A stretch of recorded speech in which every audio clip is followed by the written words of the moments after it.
No teníamos cama, sino que dormíamos en el suelo, caían cucarachas del techo, no tenías que patear, no podías dormir, o sea, no sé qué hacer yo. Y no sé hacer nada. Para ellos es cualquier cosa, pero cuando uno está en esa situación, eso para ti es fuerte. Y más si no... O sea, seguías estando peor que viviendo en Venezuela, digamos, en estilo de vida, ¿no? Mil veces peor. Vale. Esa es la ley de la calle. Estamos hoy con Miguel en calle del Molino de Viento 10, en MVP Barber Studio, la peluquería a la que vengo siempre. Y bueno, estamos con Miguel. Preséntate, Miguel. Buenas noches. Bueno, primero que nada, Raúl, te quiero agradecer el invitarme al podcast, porque de verdad que gracias por tomarme en cuenta. Nada, básicamente yo soy Miguel, ya tú me conoces. Soy Miguel Peña, nací en Venezuela en el año 1994, tengo 28 años. Tengo 5 años que llegué aquí, básicamente sería eso, pues. Todo lo demás, bueno, ya tú lo conoces.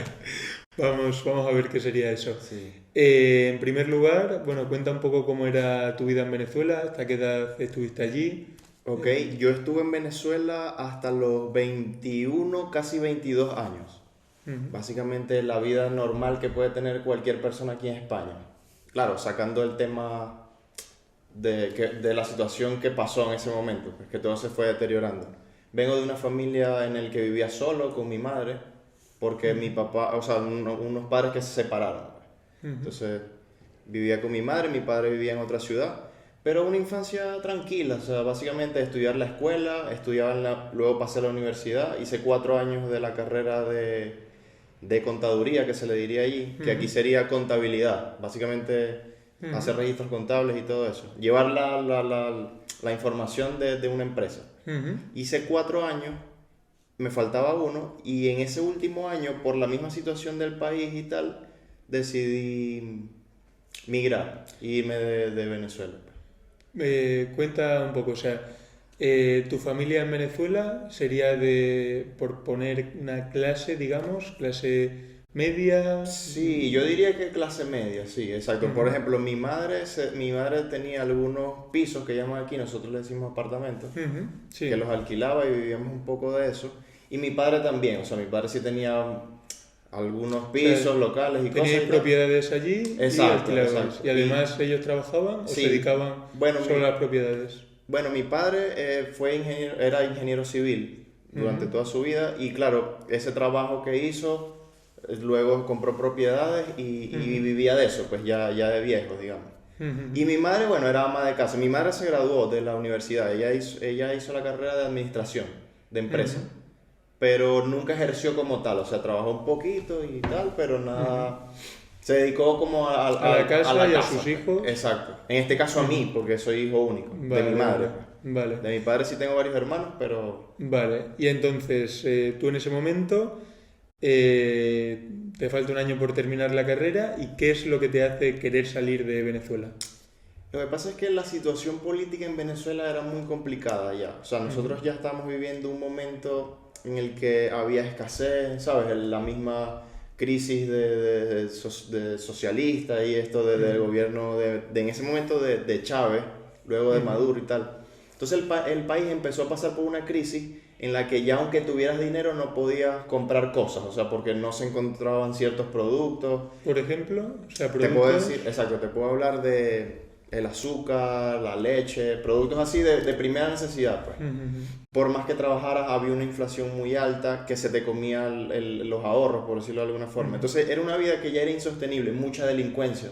O sea, andar en la calle era difícil porque te podían robar o había un temor a todo eso. Entonces, claro, cada vez todo era más cuesta arriba. O sea, por más que te sacaras la carrera, era como que, ok, ahora me saco la carrera y ¿qué hago ahora? O sea, Sí, que no veías que ibas a poder prosperar allí porque aunque tuvieras un trabajo bueno, no te aseguraba que pudieras tener cosas de uso diario, de uso básico. Sí, básicamente sería eso. Aunque mi plan no era irme definitivamente. O sea, realmente mi plan fue irme por 3 meses, que era lo que duraba, porque yo estudiaba por trimestre.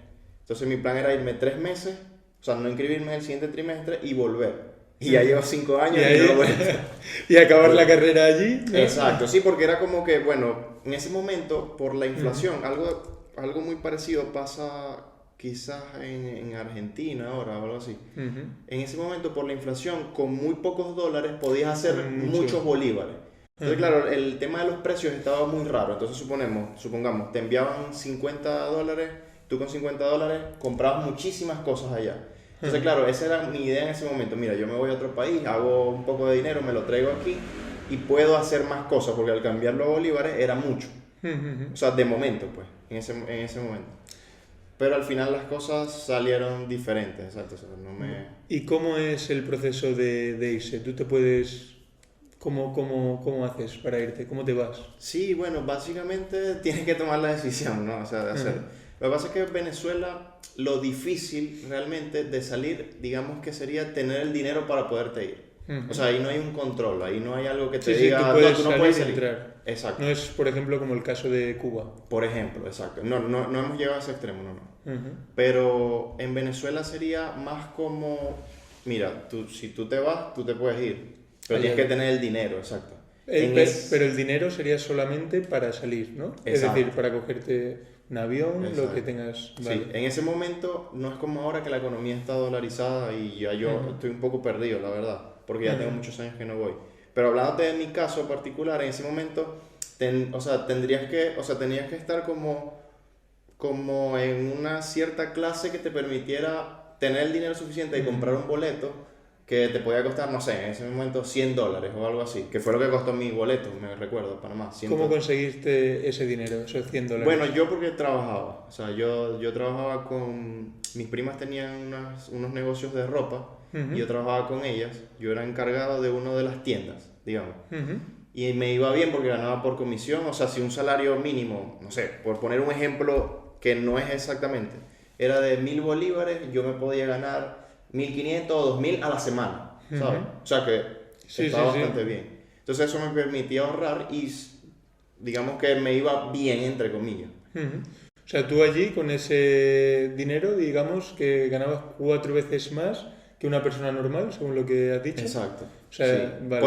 Porque tenía el tema de las comisiones por ventas y tal, el hecho de que los demás vendieran me ayudaba a mí. O sea, habían varias cositas que se podían. ¿Cuántos, o sea, desde que te lo empiezas a plantear el irte, ¿vale? ¿Cuántos meses ahorras hasta que te puedes ir? Mira, fue rapidísimo, porque el que dio el primer paso fue mi primo, que trabajaba, él era el encargado de otra de las tiendas. Entonces él un día, sin decirme nada, me dice, hey, la semana que viene me voy. Y yo, ¿qué? No sabía, o sea, me cogió de sorpresa. Claro, ahora tengo mucho tiempo que no lo veo, pero éramos muy cercanos. Entonces, en ese momento él me dice, me voy a Panamá y tal, yo no lo podía creer. Se fue él y eso como que me dijo, no, si él se fue... Por algo es, Exacto. Porque si él tiene lo mismo que yo y está viendo que se puede ir allí sí, y que le va a ir mejor... Sí, o quizás también eso como que me impulsó, fue como que ya él se fue... Él es mayor que tú. Él es un año mayor que yo, exacto. Pero trabajábamos juntos, no vivíamos juntos, pero vivíamos en el mismo edificio y todo esto. Y cuando él se va, yo después digo, no, yo también, o sea, yo quiero probar eso. Entonces estuve hablando con él y él estuvo como 2 meses fuera. O sea, él se fue como 2 meses, 3 meses antes que yo. No, regresó. Vale. Él se fue y yo estaba siempre hablando con él y eso fue como que, bueno, voy a aprovechar que él está allí y me voy. Entonces yo recuerdo que yo ahorré, compré el boleto y mi madre fue la que o sea, yo me senté con mi mamá, que era lo que más me iba a costar, diría yo, porque yo pensé que no me iba a apoyar. Entonces yo hablé con ella y le dije, mira, yo quiero hacer esto, yo creo que aquí no hay futuro, bla, bla, bla. Ella le costó porque no quería que yo me fuera, obviamente. Hijo. Exacto. Y el hecho de ser hijo único, también, a mí también me costó porque yo decía, bueno, no la quiero dejar sola y tal, pero yo tenía como ese reto de decir, ¿qué se siente vivir fuera? Porque claro, yo también tuve unos amigos en su momento que eran de Perú, por ejemplo, y vivían en Venezuela y ellos habían migrado, buscando cosas mejores. Buscando un futuro mejor. Exacto, y yo los veía a ellos también y decía, ¿qué se sentirá irte a otro país tú solo? ¿Y ellos en Venezuela estaban mejor que en Perú? ¿Cómo se sintieron? En su momento, según me decían, sí, o sea, porque Venezuela tuvo un momento por el tema del petróleo y la riqueza y tal del país, tuvo como un momento muy, muy bueno económicamente. Sí, claro, era la principal, era una potencia. O sea, era un país súper rico. Sí, exacto. Digamos que sí. Cuando yo era niño, bueno, yo vi un poco de eso, no, o sea, de lo que fue el principio de los 90 y tal. Pero bueno, La cosa es que ellos migraron buscando un futuro mejor y después se tuvieron que regresar a su país, porque ya la cosa no, o sea, fue en decadencia. Pero yo vi como, o sea, yo me fijé más como en esa experiencia de ellos, de vivir solo en un país, de conocer otra cultura y tal. Y el hecho de que mi primo se fuera fue como, nada, este es mi momento. Y hablé con mi madre, fue difícil, porque ella no quería y tal, pero ella, o sea, yo pensé que no me iba a apoyar. Y realmente que me iba a decir, no, tú estás loco, no te vas a ir a la... Pero no, fue todo lo contrario. O sea, mi mamá me miró y me dijo, mira, si tú eso es lo que quieres hacer, yo te apoyo, pues. O sea, haz lo que tú Me quieras. estás rompiendo el corazón, pero yo te apoyo y confío en ti. Exacto, básicamente. Y de hecho, no solo fue que me apoyó así, sino que ella fue la que me dio, digamos que el dinero que me hacía falta. Que recuerdo que ella de sus ahorros sacó y me dio $500, que era lo que tenía. Pues. Y me dijo, bueno, te vas a ir con esto, pues. Exacto. Y yo me compré el boleto con lo que yo ahorraba, que era en bolívares en ese momento, pero fui ahorrando, y me compré el boleto. Y ahí fue, me fui, pues. Hablé con mi padre, que también iba a ser difícil, porque aunque no vivíamos juntos, siempre estábamos en contacto. O sea, yo tenía muy buena relación con mi padre, sí. Y hablé con él, lo llamé, me acuerdo que él me dijo que bueno, que a él le parecía mejor que yo terminara de estudiar la carrera, porque mi padre era mucho de, tienes que estudiar. Tú puedes hacer lo que quieras, pero yo lo único que te pido es como que te gradúes. Y no lo hagas por mí, hazlo por ti mismo. De ese tipo de padre. Y se lo agradezco mucho, realmente. Pero me dijo eso y también fue lo mismo. Fue como que yo preferiría que terminaras la carrera, pero si esto es lo que quieres hacer, bueno, adelante, pues hazlo. Te apoyaron los dos. Exacto. Entonces. Y eso yo creo que me vieron con tanta determinación que fue como que no, este de verdad se quiere ir. Vamos a hacerlo. Y en ese momento era muy común, todo el mundo se iba. O sea, había mucha migración, yo creo que eso también. O sea, ¿ese era, digamos, como el boom en el que toda la gente se iba? ¿O ya antes ya se había ido mucha gente y ya era algo más normal, digamos? Ya lo ibas viendo. O sea, era algo ya normal. Exacto, ya ibas viendo como que no, ahora tengo un amigo que se acaba de ir a no sé dónde. O sea, ya era algo común que se venía viendo. Gente que iba y volvía, gente que iba a los Estados Unidos, volvía. Así como que iba, hacía dinero, regresaba o quizás se iban, pero ya la migración ya era como parte de la vida, o sea, ya la gente empezaba a irse y ya se fue viendo más normal. Vale, entonces decides irte, te vas. Exacto. ¿Dónde vas? ¿Cómo? ¿Qué haces? Brother, eso fue una locura. O sea, yo me voy a Panamá, mi primo estaba ahí, ¿no? Entonces, claro, mi primo me decía como que, bueno, sí, aquí se resuelve, yo vendo cosas y tal, hago esto. Pero, o sea, lo que te imaginas a lo que realmente es muy diferente, pues. A ver, yo veo Panamá, ostras, como un sitio de mucha riqueza, turismo, no sé, cuéntame un poco. Sí. Bueno, Panamá, la verdad que es un país que, no, o sea, no puedo hablar mal de él en general, no. O sea, Panamá me parece que es un país muy bonito, o sea, ha avanzado muchísimo económicamente, o sea, tiene unas zonas tecnológicamente muy modernas, con edificios muy altos y y por otro lado una naturaleza también bonita, muy selvático y todo esto. Sí, a lo mejor en ese momento, como ya pasa lo que te estaba pasando de mucha migración venezolana, Panamá es un país muy pequeño, o sea, Panamá tendrá 2.5 o 3 millones de habitantes como mucho. Y medio millón venezolanos, ok. Exacto. Entonces, claro, ya la gente, ¿sabes? Llegaba mucha gente, o sea, llegaba gente a trabajar, pero bueno, también llegaba gente que no trabajaba o robaba o lo que sea, o sea, como todo. Sí, como exactamente. Y claro, o sea, obviamente teníamos un poco de mala fama, quizás, por decirlo de alguna forma. Entonces no nos trataban muy bien, o sea, era como que, bueno, eres venezolano, no, o sea, te decían, no, ustedes vienen a robarnos el trabajo y tal, o cosas así. Entonces, claro, tú no te sentías, a pesar de ser un país de Centroamérica, Latinoamérica, pues, no te sentías como en casa, pues, o sea, era difícil, pero también los entiendo a ellos, o sea, porque no los culpo, pues, no digo, sino que obviamente si tú estás en un país y ves que pasan ese tipo de cosas, bueno, también los entiendo. Entonces era un sitio en el que no te sentías a gusto y al principio llegué y fue como que, bueno, mira, vivíamos en un cuartico muy pequeño con tres colchonetas, decimos nosotros, que son como 3 colchones de estos muy finitos, porque no habían cama, no teníamos No teníamos cama, sino que dormíamos en el suelo como con unas colchonetas, pues. No sé cómo le dirían ustedes a Sí, eso. una colchoneta. Una Exacto. colchoneta. Recuerdo que ahí vivíamos dos de mis primos, que fueron los que se fueron, y yo, o sea, los tres. Y era, o sea, brother, era un sitio terrible, era una casa de un hindú. Que, sí, me acuerdo de esto, me da mucha risa. Porque era la casa de un hindú que alquilaba habitaciones, pero era una casa que estaba muy, o sea, no tenía cocina, no tenía nevera, nada. Era como que cada quien a su supervivencia. Él alquilaba las habitaciones y ya. Estaba en una zona muy céntrica de Panamá y costaba, o sea, era barato para la zona donde estaba. Pero era metido por lo que se llaman como unas veredas, que es como un barrio en el que tienes que caminar así, y llegas hasta la casa. Te puedo decir que en la noche caían cucarachas del techo, no tenías que patear, no podías dormir. O sea, un sitio muy feo. Yo me acuerdo. Hostia. Claro que para mí fue un choque, porque yo pasé de vivir con mi madre en mi apartamento. Un Bien, buen apartamento, exacto. una buena Sí, casa. no éramos millonarios, pero estábamos Pues se vivía bien. Exacto. A este sitio, a dormir en el suelo, a ver todo, o sea, a no tener dónde cocinar, sino ver cómo resolvíamos en el día.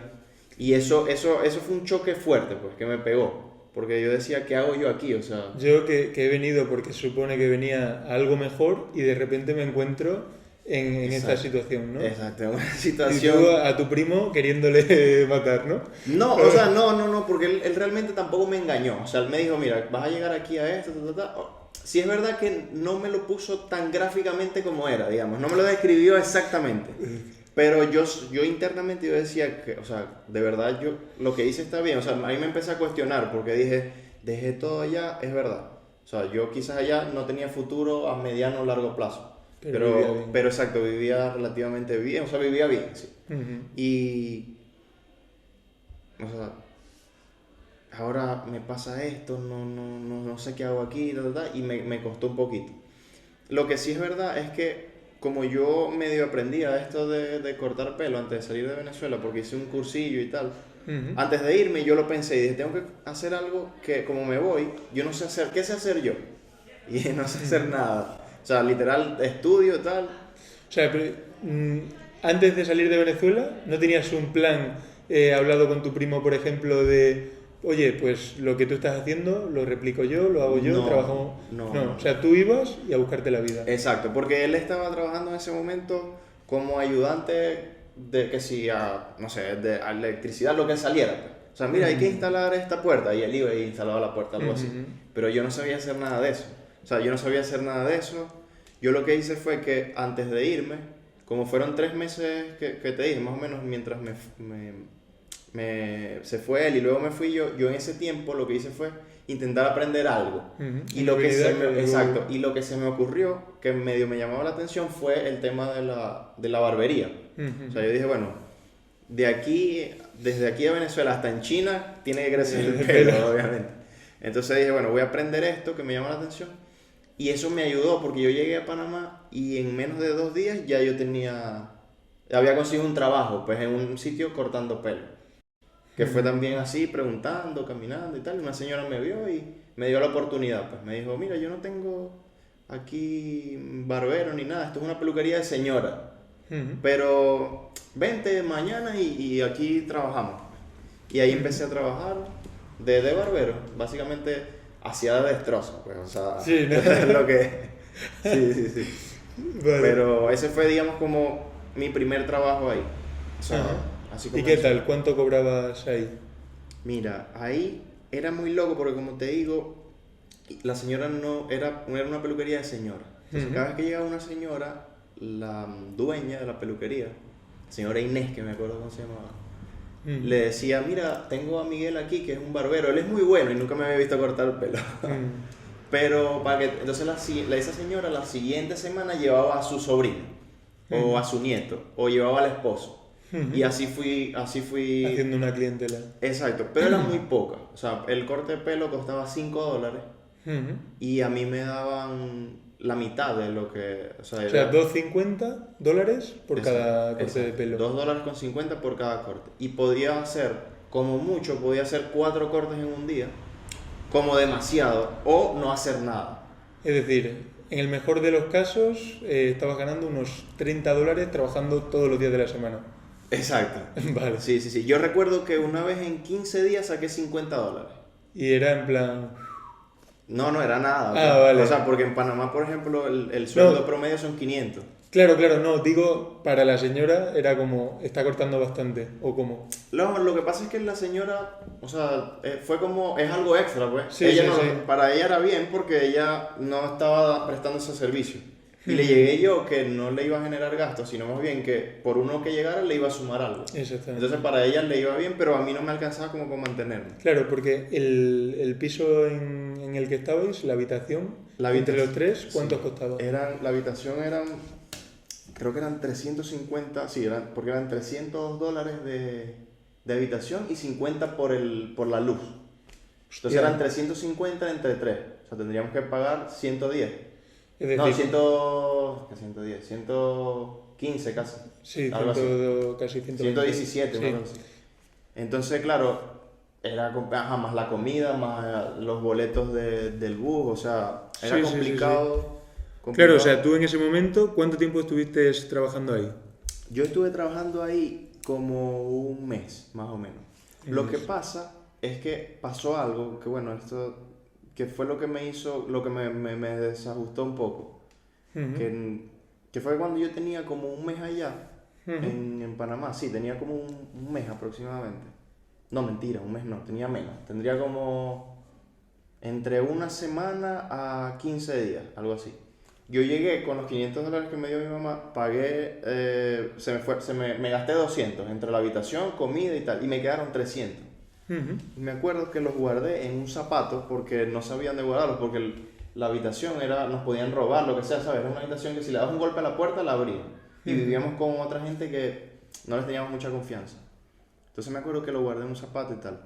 Y como 15 días, sí, entre una semana y 15 días, por ahí, me llama mi mamá que a ella le salió un nódulo en la tiroides. Y como ya era paciente de cáncer, fue como muy, hey, esto hay que operarlo rápido y tal. Y claro, mi mamá me dio los ahorros que tenía. Y Sí. ahora la tenían que operar. Y yo lo que tenía eran esos 300. Entonces, claro, yo se los envié de vuelta a ella. O sea, me quedé... O sea, te quedaste a cero. Exacto. Entonces, claro, esa situación complicó un poco las cosas porque yo tenía, como decir, ese mini colchón ahí de dinero. Ujú. Pero cuando se lo envié me quedé sin nada. Entonces, claro, ganándome 50 en 15 días no me iba a alcanzar ni siquiera para pagar la habitación. Entonces la señora me ayudaba, por ejemplo. La señora, si un día yo a veces no tenía para comprar el almuerzo, porque no tenía, pues, o sea, no tenía nada. Y la señora me veía como que, Miguel, ¿y no vas a comer? Y yo, no tengo hambre. Pero mentira, era que no tengo tenía hambre. Exacto. Entonces la señora cogía y, bueno, me traía una lata de atún o sea, ¿sabes? Como que... O sea, la señora se me portaba ayu- contigo. Sí, sí, sí, o sea, me ayudaba. Pues ella me veía, yo no le decía nada, pero ella sí lo notaba y era como que, bueno, aquí te dejé esto, o me traía unos macarrones, lo que sea. Tú no hace falta. Exacto, Muchas yo, gracias. bueno, pues, tal cual. Sí. Y entonces por eso yo estaba ahí como que, bueno, aquí vengo, la señora me ayuda con algo y de paso puedo generar algo de dinero, me quedé ahí. Y lo que empecé a hacer para generar más fue que me compré una caja de chocolate y los domingos me iba y la vendía. Exacto, en una pasarela ¿sabes las vías que son muy largas, que tienen muchos carriles de las autovías? Vale, Entonces sí. ponen una pasarela para que la gente no tenga que atravesar por un paso peatonal, sino que sube y no se tranca el tráfico. Vale, vale. Aquí no he visto, pero eso es muy no lo común. conozco. Vale. Bueno, yo compraba eso, me costaba, si no estoy mal, me costaba $5 la caja de chocolate. Y si las vendía todas, las vendía 3 por $1. Le sacaba 20. Entonces me ganaba 15 y me quedaban los 5 de la inversión, pues. Entonces me ganaba 15 euros. $15 en ese momento. $15. Y claro, podía vender una en un día. ¿En cuántas horas más o menos? Todo el día. O sea, sea, irte ahí 9 de la mañana hasta 9 de la noche. Vale, Exacto. o sea, día completo. Y ese día era el domingo porque no tenías que ir a trabajar Exacto. a la peluquería. Exacto. Entonces, claro, eso me daba un extra. Claro, y en ese momento no pensaste, por ejemplo, joder, si me pongo a trabajar solamente a vender chocolates en lugar de también en la peluquería, ¿lo pensabas o...? Bueno, eso fue lo que hice. de Ah, hecho. vale, Exacto. adelantado. Sí, sí, sí, porque yo dije, mira, o sea, me gusta la peluquería, me da cierta seguridad, lo que sea, pero necesito dinero, o sea, necesitaba para cubrir los gastos, pues. Entonces lo que hice fue eso, o sea, hablé con la señora, le di las gracias por la oportunidad y todo eso, pero dije, si puedo vender por lo menos una caja al día, que me gane 10 o 15 dólares, voy a ganar más que ganarme 50 en toda una quincena, en 15 días. Entonces dije, nada, voy a empezar a hacer esto a diario. Y eso fue lo que empecé a hacer, pero era duro, o sea, porque más allá del trabajo físico, moralmente te afecta, pues. O sea, moralmente es como, ¿qué hago yo aquí? O sea, estar ahí, que la gente... Porque es verdad que hay mucha gente muy receptiva, pues. Y hay otros que simplemente van a su bola mirando el móvil y tú le ofreces algo y ni te miran. Y claro, para ellos es cualquier cosa, pero cuando uno está en esa situación, eso para ti es fuerte. Y más si no estás acostumbrado a hacerlo seguido. O sea, para ti es como que esta gente ni me mira, me ignora, me saca el cuerpo. Y cuando llegaba uno y se detenía y te lo compraba, eso era como... O sea, Gracias. con una satisfacción, o sea, de decir gracias, pues. Y así iba, había gente que se paraba a hablar contigo, ¿de dónde eres? No, yo soy de Venezuela y tal. Ah, bueno, si yo conozco, ¿sabes hacer algo? Y uno, sí, yo sé cortar pelo y tal. Y poco a poco había gente como que pasaba ahí todos los días porque era su trabajo y porque era su ruta. E iba haciendo una amistad contigo. Exacto, una amistad, digamos. Y bueno, si sé de algo te recomiendo y tal. Que nunca llegó nada ahí en ese momento, pero por lo menos... Te alentaba, oye, exacto, mañana puede ser mejor. Hay una esperanza, sí, hay una esperanza sí. De lograrlo. Pero bueno, básicamente es eso, pues era muy duro moralmente, más que estar ahí. Claro, obviamente el sol, esto, aquello. Pero bueno, se puede, pues, o sea, no...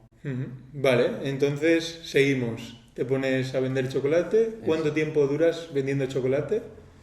Duré aproximadamente como 2 meses. Lo que pasa es que ahí vendiendo chocolates, como ya te vuelves una persona que está en la calle todo el día, empiezas a hacer contactos, pues, a conocer gente.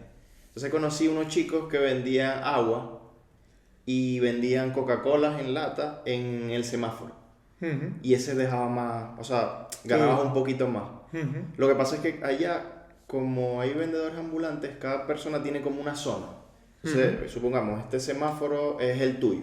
Entonces, pero yo pago por esa zona al gobierno. No, porque es algo ambulante. O sea, es algo que, supongamos, tú vendes siempre en este semáforo porque tienes 5 años vendiendo ahí, o el tiempo que tengas. Entonces ya ese es tuyo, pues tú lo reclamas, es como tu territorio. Pues. Pero territorio que no te ha dado nadie, que te lo has adjudicado tú, en plan... esta zona es mía y ya está. Esa es la ley de la calle, bro. O sea, ese es tuyo y claro, si se pone otro es como que, hey, no, aquí no te vas a poner. Y claro, no te puedes poner con él porque hay otros que también lo apoyan, que venden otro y se conocen. Es decir, que es una ley que cumple todo el mundo. Exacto. Y que a todo el mundo le interesa que se cumpla porque todo ya tiene su negocio establecido. Exacto. Y no tiene para no tener problemas. Sí, y como la gente es local, o sea, eran panameños, tampoco te convenía mucho tener como extranjero llegar y tener problemas porque, ¿sabes? Es como que ya después te querías poner en... O sea, había que intentar, imagínate, pasando por esa situación y teniendo problemas con la gente... Claro, entonces ya sé que no avanzas. Exacto. Ok, entonces ¿qué hacías? Lo que hacía era que yo llegaba al sitio y hablaba con los chicos que estaban ahí. Y en ese momento mi primo se había quedado sin trabajo también y lo hacíamos un poco en común. Entonces llegábamos y le decíamos, mira, te vas a poner hoy o mañana. Si lo veíamos hoy le decíamos, mañana vas a estar aquí. Y el tipo, no, mañana no vengo. Comprábamos las cosas temprano y cuando llegábamos estaba el hombre vendiendo. Hostia. Y entonces, no, pero no es que no venías hoy. No, sí, pero yo me voy ahora. Entonces se iba a las 4 de la tarde. Y nosotros teníamos que estar ahí sentados en la acera esperando a que él terminara de vender. Cuando él terminaba a las 4... ahí que se recogía sus cosas, nos poníamos nosotros. Y claro... ¿Y él los veía esperando? Sí, claro. Pero era su zona y él estaba haciendo su trabajo. Pues, sí. Entonces, a veces se cansaba y se iba. A las 2. Y la mejor hora era vender entre las 12 del mediodía y las 4 de la tarde, porque es cuando hace más sol. La gente tiene más calor, más sed, más tal, y vendes más. Entonces él se iba a las 4, ya de 4 a 6 ya empieza a anochecer, ya no te compra casi nadie. Los coches ya... O sea... Como estás imagínate que estás como una vía de 3 carriles y tú te pones entre los coches. Entonces cuando se pone el semáforo en rojo vas caminando entre ellos y vas ofreciendo tal. Y el que quiere te grita para allá y tú corres y vas y lo... O sea, eso digamos que allí era normal. O sea, aquí, por ejemplo, en España no es normal. Exacto, en Latinoamérica ese tipo de ventas ambulantes se ven. Exacto. Vale, vale. Lo O que sea, pasa es que... incluso hoy es normal verlo. Sí, sí, sí. Lo que Vale. pasa es que está destinado como para una clase de la sociedad baja, pues. Realmente gente que no tiene otra cosa que hacer. O sea, es como que yo tengo que sobrevivir de alguna forma y me compro esta hecho de chocolate y salgo a venderlo, pues. Porque no tengo trabajo, no sé hacer nada, no consigo. Vale, voy a hacer un inciso porque me parece interesante. Yo esto también lo he hecho aquí en España. Okay. Y yo he vendido botellas de agua en el Palacio Real Bueno. Y en algunos sitios. En el Retiro también fui, pero hay demasiados puestos. Okay. Aquí en España, las personas que lo hacen y las que podéis ver que te están vendiendo cerveza y demás, ganan una pasta. O sea, yo, ese negocio ha sido de los más rentables que tuve. Lo que pasa que, bueno, es ilegal, aunque la policía entiende que te está buscando así un poco la vida y que no te dicen nada, no tuvimos nunca ningún problema. Pero realmente es duro, pero al mismo tiempo es fácil, sobre todo en los meses de calor.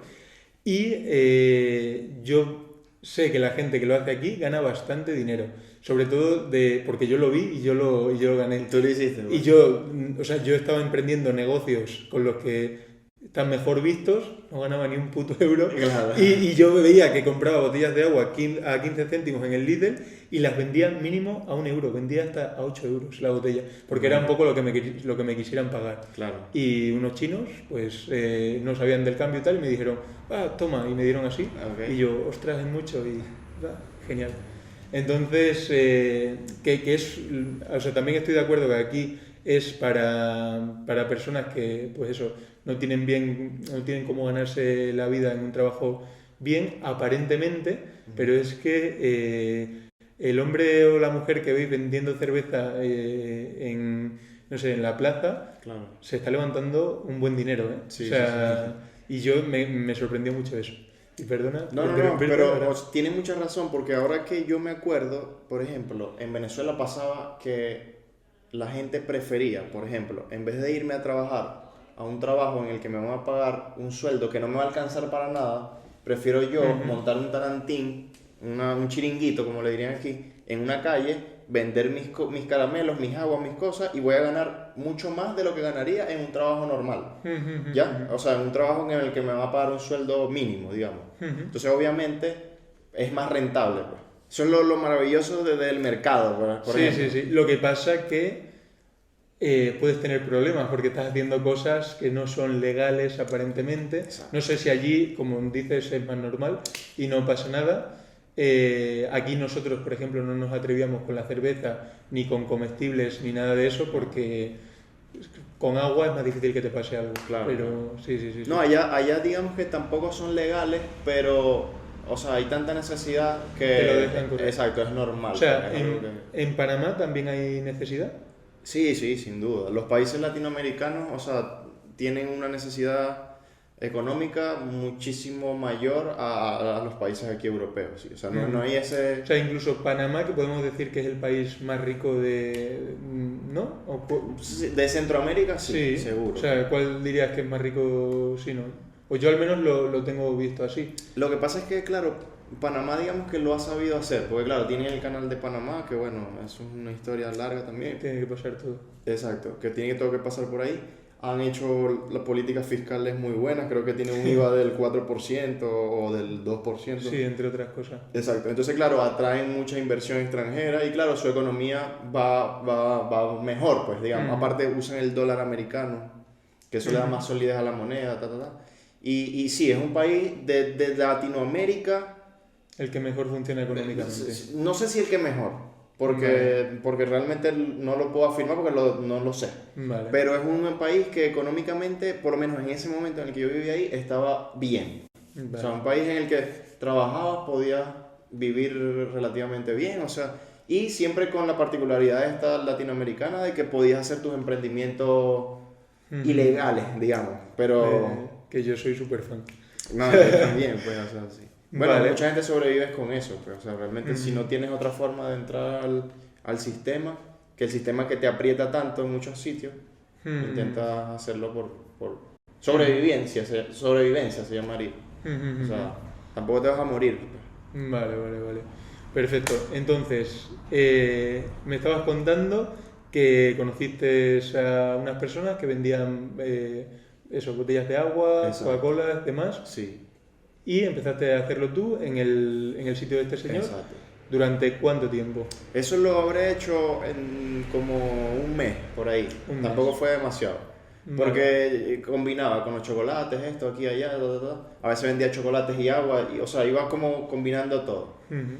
De ahí, mi primo consigue trabajo con unos chinos, o sea, como un trabajo fijo. Que claro, el chino, la empresa de los chinos necesitaba personal barato, que no tuviera papeles, pues. Entonces ellos se arriesgaban, lo contrataron a él. Y mi primo me dijo, apenas necesiten a alguien que lo vamos a necesitar, yo te voy a avisar, pues. Entonces claro, ahí quedé yo solo, sobrevivía con eso. Y luego llegó ese momento en el que necesitaban a otra persona y obviamente mi primo le dijo, bueno, yo te lo consigo, pues. Y era yo. Y empezamos a trabajar en una empresa con unos chinos que tenían una empresa. Ellos tenían una venta de lo que sería una alimentación aquí, pero grande. O sea, imagínate una alimentación a niveles mayoristas, ¿sabes? O sea, un bazar. Un bazar incluso más grande, porque era una venta de alimentos, lo que llamamos chuches, chucherías y tal, galletas, refrescos y tal, pero te estoy hablando que era grande de montacarga, o sea, que llegaban pallets, o sea, llegaban un pallet de, no sé, de Coca-Cola, que puede ser una cosa gigante, pues, que llevaban camiones, no sé cómo le dicen aquí a los... Trailer. Ajá, tráiler, o sea, algo grande, pues. Sí. Y ellos, aprovechándose de eso, crearon una empresa de máquinas de expendedoras y consiguieron contratos en la Universidad de Panamá, en la Universidad Marítima también, y necesitaban gente que supiera manipular, que ellos pudieran enseñar a manipular las máquinas. Entonces se buscaron, mi primo consiguió trabajo con ellos, le enseñaron cómo se tenía que armar una máquina expendedora, él aprendió la configuración, todo eso, y luego yo entré como un ayudante de él. Entonces él me empezó a enseñar también cómo configurar las máquinas y todo esto. Entonces se creó una ruta de esta empresa nueva en el que había un chofer y nosotros dos, que lo que hacíamos era todas las mañanas llegar, recoger la mercancía en este depósito, por decirlo de alguna forma, y ir y llenar las máquinas expendedoras en la universidad y todo esto. Y hacíamos esa ruta diaria, pues. O sea, salíamos y llenábamos aproximadamente 35 máquinas todos los días, pues. Que en la universidad había una máquina por piso y se vaciaban constantemente. Entonces, claro, era un muy buen negocio para los chinos porque, claro, ya ellos eran mayoristas del producto. Es decir, el producto no le costaba nada. Exacto, al costo. Y lo vendían al precio de tal en la máquina Como que no simplemente. pagaba sueldo porque era una máquina. Entonces nosotros teníamos que estar pendientes de los reclamos y de rellenar las máquinas, básicamente. De lunes a sábado. Ese era nuestro trabajo. Y ya ahí fue cuando yo, puedo decir que empecé a ver luz. Pues fue como, wow, al fin. Porque ahí ellos me pagaban $125 a la semana, todos los sábados, Vale. que vendrían siendo 500 euros. Exacto, Sí, al mes. Y ahí pude tener como un sueldo Ajá. mínimo, pues un sueldo fijo y ya eso fue como al fin conseguí un trabajo, pues. Y ahí duré como un año y un mes más o menos. Vale. ¿Seguías viviendo en la misma casa? No, ahí nos mudamos. ¿Cuándo os mudasteis? Nos mudamos justo, creo que cuando conseguí el trabajo nos mudamos, porque nos mudamos a un sitio más barato y que estaba más cerca del trabajo. Vale. Porque en Panamá hay mucho tráfico. Llegar de un sitio a otro es muy difícil. O sea, si entras supongamos, nosotros entramos a las 9, teníamos que salir por lo menos 2-3 horas antes de la casa, porque el tráfico es terrible. Y nos mudamos a un sitio más cerca para que no tener que salir tan temprano de casa. Y era más barato porque era un barrio. Aquí un barrio es un sitio normal, pero allá un barrio es como un sitio... Un gueto. Un gueto, exacto, algo peligroso. Y nos mudamos a un sitio así que era más barato. Pero bueno, éramos hombres y tal y podíamos como que... No sé, si lo poníamos en la balanza preferíamos pagar menos que asumir el riesgo, pues, porque solo íbamos a dormir. ¿Y esta casa qué tal estaba? Era algo... O sea, realmente al principio fue una habitación. Vivíamos como una pensión que el dueño era un dominicano. Entonces vivíamos con puras personas de República Dominicana. Y había un chico que tenía como una pequeña casa ahí dentro, y él nos alquiló una habitación. Entonces en esa habitación dormíamos mi primo y yo. Ya después, al lado, se desocupó una de estas casitas completa y la cogimos nosotros, completa. Vale, y tenía vale. 2 habitaciones, una para él y una para mí. Vale. Exacto. ¿En cuánto tiempo conseguisteis eso desde que llegasteis? Yo diría que como a los 8 meses. 8 meses. O sea, sí, aproximadamente. Vale. Exacto. O sea, fuimos así, de a poquito. Poco Era a un poco. sitio feo también. Ujú. Pero por lo menos Pero ya era vuestra casa, con vuestra intimidad, con... Exacto. Bueno, supongo que ya tendríais cocina y demás, o... Exacto, sí, algo bastante precario, la verdad. O sea, que tú lo ves aquí y... O sea, seguías estando peor que viviendo en Venezuela, digamos, en estilo de vida, ¿no? mil veces peor. Pues. Vale, O sea, ¿y pero cómo te sentías ahí? Es que ya, o sea, anímicamente me sentía como que no... O sea, ¿qué hago aquí? Pues sí, pero no quería regresar. Fíjate que ya había pasado mucho tiempo. Claro, porque tú te ibas por 3 meses. Exacto. ¿Qué Pero después que, o sea, los 3 meses yo estaba vendiendo cosas en la calle. Entonces yo dije que me regreso, primero no tengo con qué regresarme. No tenías dinero para No. cogerte el billete y Exacto. volver a irte. Entonces Y tendría no que... estaba la cosa en casa con tu madre como para pedirle el dinero. Exacto, mi mamá la había operado hace poco, no tenía dinero, yo tenía que pedir dinero prestado o algo. O sea, me iba a regresar a Venezuela que con deuda. O sea, ¿qué iba a hacer? Para mí iba a ser como, no, o sea, yo me fui por lograr algo mejor, yo no me puedo regresar así. Y eso es lo que yo me repetía constantemente, no, o sea, hasta que no. Entonces, siempre era como que voy a dar unos meses más, a ver qué logro, unos meses más, a ver qué logro. Entonces, claro, cuando ya te estabilizas un poquito, dices, bueno, ahora sí, voy a empezar a ahorrar. Y ahí se te va yendo el tiempo, y ahí vas... Pero bueno, ya ibas viendo la luz y ya poco a ya ibas poco... respirando. Pero claro, te estoy hablando de un trabajo que entrabas a las 9 de la mañana, salías a las 9 de la noche, O sea, reventadísimo. 12 horas, 500 euros al mes. Exacto. Y un trabajo pesado, pues de cargar cajas de... A veces llegábamos con el carrito de los refrescos y nos decían, no pueden subirlo por el ascensor. Y te estoy hablando de una carretilla que pesaba, no sé, 120 kilos por lo menos. Y era como que, ay, ¿qué hago? No, bueno, no sé qué vas a hacer porque el trabajo mío es decirte que no vas a subir por el ascensor, pues. ¿Por qué no podías subirlo por el Porque según ellos se podía dañar el ascensor. Por el peso. Mejor que te dañes tú, ¿no? Exacto, entonces teníamos que subir todo eso, los 4 pisos, por las escaleras. Entonces era un trabajo pesado, o sea, llegabas a tu casa reventado y de lunes a sábado, solo el domingo libre. Entonces fue complicado.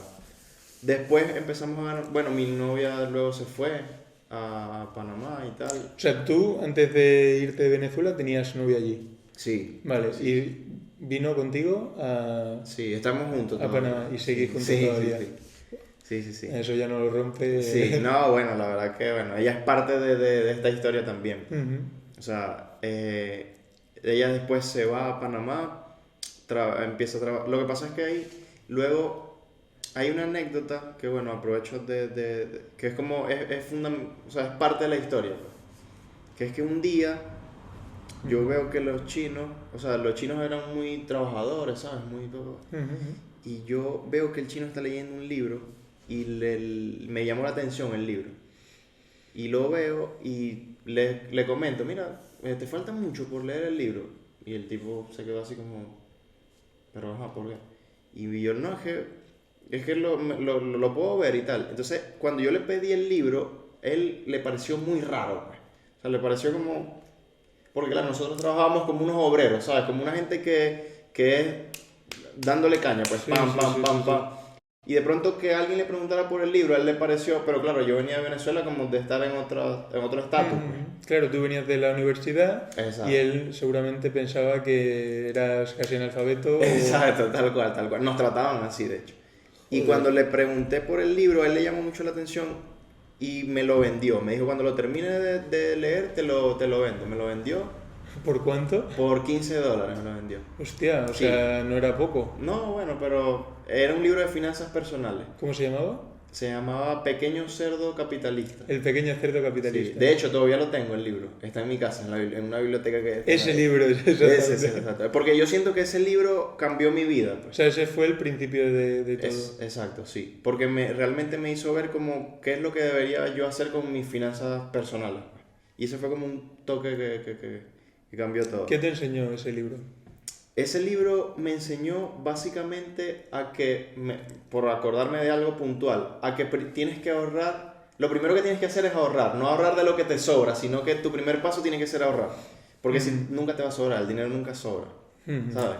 Entonces es como que no, siempre vas a tener gastos, y yo era muy así. Entonces un día leo el libro, empiezo a darme cuenta de qué es lo que son las finanzas personales, que no te lo enseñan en ninguna escuela.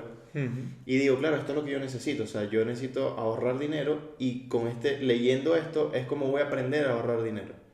Y el hecho de empezar a leer el libro y a obtener información sobre eso, casualmente me ayudó, pues, o sea, bueno, casualmente no, digamos que por leerlo. Por causalidad. Exacto. Pero lo que sí pasó es que cuando yo hablé con el chino y le dije que se escuchaba un poco raro decir el chino. No, el chino es chino, o sea, no es algo despectivo. Tú eres venezolano y yo soy español. Bueno, cuando yo hablé con él luego me dice, ¿sabes qué? Te propongo un negocio. Y me ofreció un negocio, o sea, él a mí, porque él necesitaba vendedores para vender móviles. Por lo que sería allá se llama OLX, aquí sería Wallapop. Lo mismo. Sí, o sea, reventa de productos de segunda mano. Exacto, ellos compraban móviles en Estados Unidos refurbished, los traían a Panamá y por ponerte un ejemplo, en ese momento el iPhone 7, que era el que estaba, si el iPhone 7 costaba, voy a inventar, no sé, $300, ellos lo traían refurbished de segunda mano por $150. Entonces me decían, mira, aquí está, $150, públicalo, véndelo y pide lo que quieras. Entonces yo podía pedir 210 y me ganaba 60 por un... Entonces, claro, pero si ellos lo compraban, o sea, ellos lo compraban entonces a menos de 150. Claro, pero ellos tenían un margen de ganancia bajo, porque ellos compraban cantidades. O sea, estoy hablando de que podían pedir 300 teléfonos. Y ellos lo que querían era sacar menos cantidad, pero quitárselos. Claro, porque ellos lo que me explicaron a mí, o sea, cuando hicieron esto, ellos me dijeron, nosotros lo que vamos es a invadir el mercado. Ya nosotros hicimos el estudio y sabemos que los móviles, por ejemplo, un iPhone de esto, por lo general lo venden en 250 o en 300. Bueno, yo lo voy a vender en 180, ¿sabes? Entonces, claro, va a ser tan bajo el precio que yo le voy a ganar poco, pero yo voy a vender volumen. O sea, ¿y crees que eso es lo que piensan los chinos también cuando vienen a España? Sin duda. O sea, esa es su mentalidad, pues. Porque ellos lo que hacen es, eso lo aprendí yo ya trabajando con ellos, y ellos lo que hacen es, primero no piensan a corto plazo. O sea, no piensan a corto plazo. No, o sea, ellos no piensan en lo que voy a ganar hoy, no, sino en lo que voy a ganar dentro de 5 años. O sea, si empiezo hoy, dentro de 5 años voy a tener esto. Entonces ellos se enfocan en hacer una inversión primero, bombardear el mercado a precios bajos. Ganarse la fama, el marketing. Exacto, y luego empezar a vender como locos, pues. O sea, porque ellos prácticamente se quieren hacer con el mercado. ¿Y cómo se hacen con el mercado? Vendiendo más barato un producto que sea de la misma calidad o una calidad parecida. Y claro, ellos lo piensan a largo plazo, no como nosotros que por lo general invertimos hoy 100 euros. Y el mes que viene ya queremos... Exacto. Y eso lo aprendí de ellos, por ejemplo. Y ahí fue cuando empecé a ahorrar más dinero. Ya tenía los 2 trabajos, o sea, me iba mejor. O sea, ¿cuándo le dedicabas tiempo a esto? ¿O era online? O sea, porque de lunes a sábado de 9 a 9 trabajabas, vale, con las máquinas expendedoras. Exacto. ¿Y cuándo le dedicabas tiempo a esto? Los domingos. Los domingos. ¿Y cómo era el proceso? El proceso era, teníamos que ir los domingos a tomar las fotos de todos los modelos de móviles. O sea, ellos tenían, no sé, 10 modelos diferentes de móviles. Nosotros íbamos el domingo al mismo negocio de ellos y pasábamos 2-3 horas ahí. O sea, tu primo también estaba contigo en esto. Sí. O sea, él me lo ofreció a mí esto y tal, y entramos los dos. Claro, obviamente yo también lo arrastré a él por el tema de que él me había conseguido el trabajo, mi primo y tal. Sí. De hecho, hicimos una alianza porque era por ventas individuales y lo que hicimos fue que lo que vendas tú y lo que venda yo lo sumamos y lo dividimos a mitad. Exacto. Y así, si te va mejor a ti esta semana, que a mí, me compensa a mí y la siguiente. Exacto. Y con eso nos ayudamos mucho. Entonces, el domingo era menos trabajo, pero igual teníamos que ir. Entonces pasábamos 2-3 horas tomando fotos y publicando. Aprovechamos que había wifi en el negocio porque nosotros no teníamos. Entonces nos quedábamos ahí haciendo las publicaciones. Y hacíamos de un mismo móvil, lo publicábamos 10 veces. El mismo modelo. y el siguiente modelo 10 veces más, y así. Entonces, claro, cuando te metías en OLX, Solo te salía el móvil. prácticamente de mi publicación habían 10 y de mi primo habían 10 del mismo móvil. Y teníais 10 móviles, entonces inundabais todo. Pero una locura. Entonces, claro, ahí te empezás a escribir la gente. Al principio ellos no confiaban mucho en nosotros de darnos los móviles, sino que nos decían, bueno, díganle a la gente que venga aquí. Ya después, como la cosa empezó a fluir, ya ellos nos daban, mira, me voy a llevar un iPhone porque lo voy a vender en X centro comercial. Y ellos me lo daban. Si le pasaba algo al móvil, yo lo tenía que pagar. Pero ya nos tenían la confianza porque nosotros le entregamos lo que... Porque respondíais Exacto. y veían que erais de confianza. Exacto. Entonces nos decían, por ejemplo, si vale 200, yo lo podía vender por 300 y me ganaba 100. Él lo que le interesaba era que yo le entregara los 200 que él me había dado, que él me había pedido. Y ahí nos iba mucho mejor. Pues. Claro, pero si tú lo vendías caro, digamos, o un precio más alto, aunque fuera el de mercado, ellos la fama no la ganaban, ¿no? Entonces no era un poco... Lo que pasa es que, claro, a la vista del público, los vendedores éramos nosotros. No eran ellos. Pero vale. ellos tampoco querían, ellos querían estar como siempre o sea, ellos ganaban, pero ellos no querían ser la cara, pues. Ellos La no cara querían, visible. porque ellos les daba miedo que, por ejemplo, a la hora de una venta, alguien te robara, ¿ya? O lo iba a secuestrar, qué sé yo. Ellos eran como muy cuidadosos con eso. Entonces ellos preferían como que la venta la haces tú, yo lo que quiero es que me traigas el dinero aquí. O sea, y ellos se cuidaban mucho de eso. Entonces, claro, les convenía. Y en ese momento, claro, así empezó el negocio, pero después mi novia llegó y ella fue la que se encargó ella era la que, o sea, con ese trabajó con ellos mismos. Entonces ella era como la secretaria, la que recibía los paquetes de los teléfonos, porque todo eso fue creciendo. Y ya no eran 2 vendedores, sino que ya habían más vendedores y más, y ya eran 5 más por otro lado, y nosotros por otro lado, y otro. O sea, la cosa empezó a generar, exacto. Claro, ya la ganancia para nosotros bajó porque ya no éramos los únicos que vendían. Claro, ya os hacíais hasta la competencia entre vosotros mismos. Exacto. Ellos cambiaron el formato, ya no nos dejaban venderlo al precio que quisiéramos, sino que nos Precios pusieron fijos. precio fijo y nos daban $5 por teléfono vendido. Hostia. Entonces, claro, ya tenías que vender 10 para sacar $50, mientras que antes te podías ganar 80 con uno. Claro. Entonces, y ahí la cosa empezó ¿Cuánto a bajar. tiempo duró esto? El boom habrá durado como unos 4 meses. El boom en el que mi primo y yo ¿Cuánto dinero empezasteis a ganar mensual? Podíamos ganar, del trabajo normal nos ganábamos los 500 del sueldo y podíamos hacer unos 300 o 400 más al O mes. sea, con un día a la semana hacíais casi con lo mismo que, Exacto. y dedicándole menos tiempo ese día a la semana que en lo demás, ¿no? Sí, era como un extra, pues, porque había semanas que a lo mejor no vendías nada. Y había semanas que... A lo mejor en 2 horas vendías 3, ¿sabes? O sea, era como algo que o sea, no era algo predecible, pues. Era completamente impredecible, o sea, no sabías lo que iba a pasar. Entonces, claro, eso, aunado a la experiencia que gané leyendo el libro, por ejemplo, que te decías, mira, tienes que tomar una nota y escribir cuáles son tus gastos y bajar todos tus gastos y después agarrar y decir, en cuánto tiempo, en X tiempo yo quiero tener esto ahorrado. Entonces lo apuntaba. Yo, por ejemplo, yo sacaba mi cuenta y yo decía, ok, una semana pago el alquiler, la siguiente semana, si me pagan 125 semanal, con estos 100 ya pago el alquiler. Me quedan 25, esos son los 25 de la comida. Y la siguiente semana guardo 80, o, ¿sabes? Y yo iba así. Por ejemplo, me pagaban los 125 y yo guardaba 80, me quedaban 20 para la comida y los 25 esos que sobraban los guardaba. Al final de mes tenía 100 para pagar el alquiler, 20 para comer, para boletos y tal, y los otros 80 los guardaba. Y así empecé a guardar como loco, pues.